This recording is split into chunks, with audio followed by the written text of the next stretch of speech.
Hello friends, welcome to my channel mystery ऑस्ट्रोवेता। आज मैं जो कहानी आप लोगों को सुनाने वाली हूँ वो बहुत ही प्रेरणादायी है। उसका मॉरल बहुत ही अच्छा है।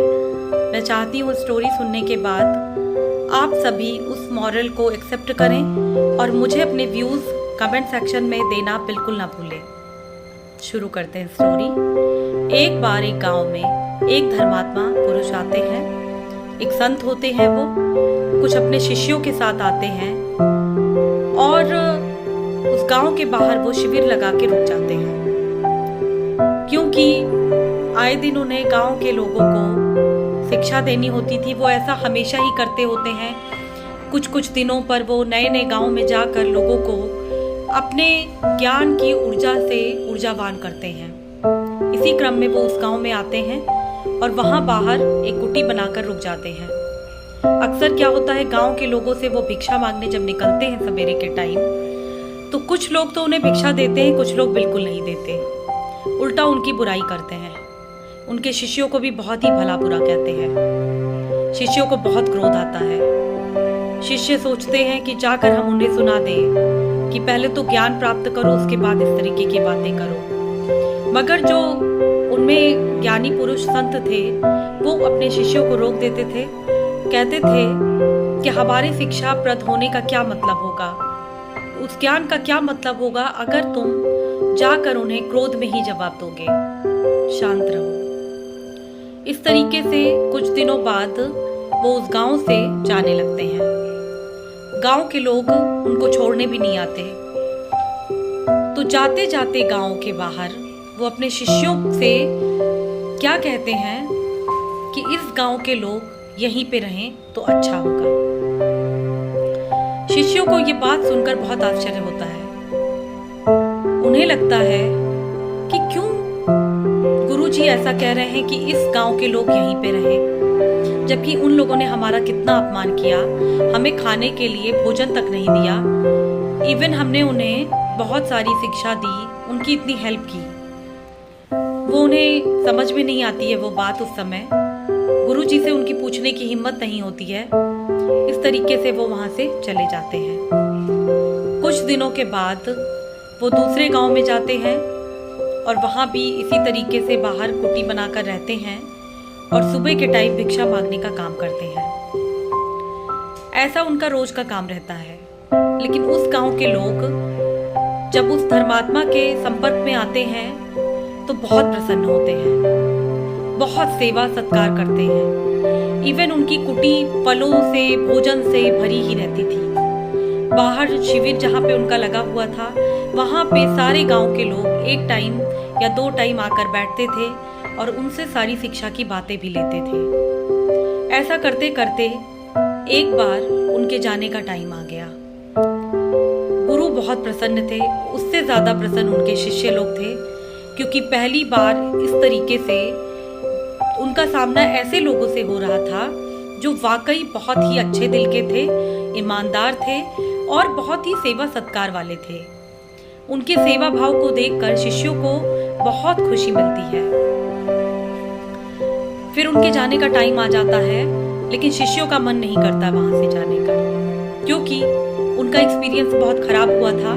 पिछले गांव में जहां वो जाके रुके थे वहां पे उन्हें बहुत ही अपमान और बहुत ही ज्यादा व्यवहार में कटुता का अनुभव हुआ था। अब लेकिन चूंकि गुरुजी की आज्ञा थी और उन्हें जाना ही था, ऐसा उनका काम था कि गांव-गांव जाकर लोगों को शिक्षा देना, अच्छे कामों के प्रति उनको बढ़ाना। तो एक गुरु के फर्ज के नाते वो ये काम हमेशा करते थे। उनके सारे शिष्य भी उनके साथ ही रहते थे। तो आज जब गुरुजी के जाने का टाइम हुआ तो सारे गांव वाले उन्हें बाहर तक छोड़ने आए और रोने लगे, बोलने लगे कि शिष्य उनके जो थे सारे कि मत चलिए गुरुजी, थोड़े दिन हम यहाँ पे और रुक जाते हैं, इतना सेवा सत्कार किया इन लोगों ने। तो गुरुजी ने उनके कहा कि नहीं, जाना तो जरूरी है क्योंकि ये हमारा काम है और हम किसी के साथ इमोशनली अटैच नहीं हो सकते। यही तो मैं तुम्हें शिक्षा दे रहा हूँ। लेकिन चूंकि इस गांव के लोग बहुत ही अच्छे हैं, आदर सत्कार भाव वाले हैं, तो मैं चाहता हूँ इस गांव के लोग बिखर जाएं। शिष्यों को बहुत आश्चर्य होता है, बहुत दुख होता है कि गुरुजी ने ऐसा क्यों कहा। जबकि इस गांव के लोगों ने उनके लिए कितना कुछ किया।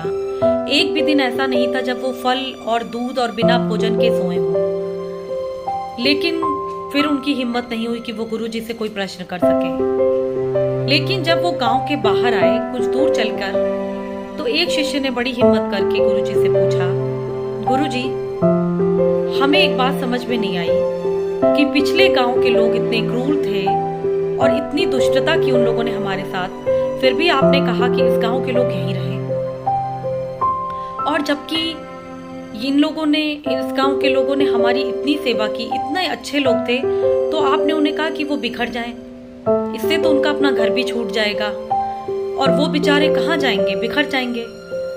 गुरुजी ने मुस्कुराते हुए कहा, बहुत ही गूढ़ बात है ये, बहुत ही ज्यादा लेने वाली बात है कि अगर आप इस कहानी को बहुत अच्छे से सुन रहे हैं तो आप समझ गए होंगे अब तक कि उनका क्या मतलब था। लेकिन फिर भी मैं आपको बता देती हूँ। गुरुजी ने कहा कि देखो, जिस गांव में हमें क्रूरता मिली, जिस गांव के लोग इतने बेवकूफ टाइप थे कि उन्हें ये नहीं पता था कि धर्मात्मा की सेवा कैसे करनी है, उनका अपने गांव में ही रहना ठीक है। क्योंकि ऐसे लोग अगर समाज में बिखर जाएंगे, समाज के कई कोनों तक पहुंचेंगे, तो वो अपनी उन्हीं चीजों को फैलाएंगे जो उनके अंदर भरी है।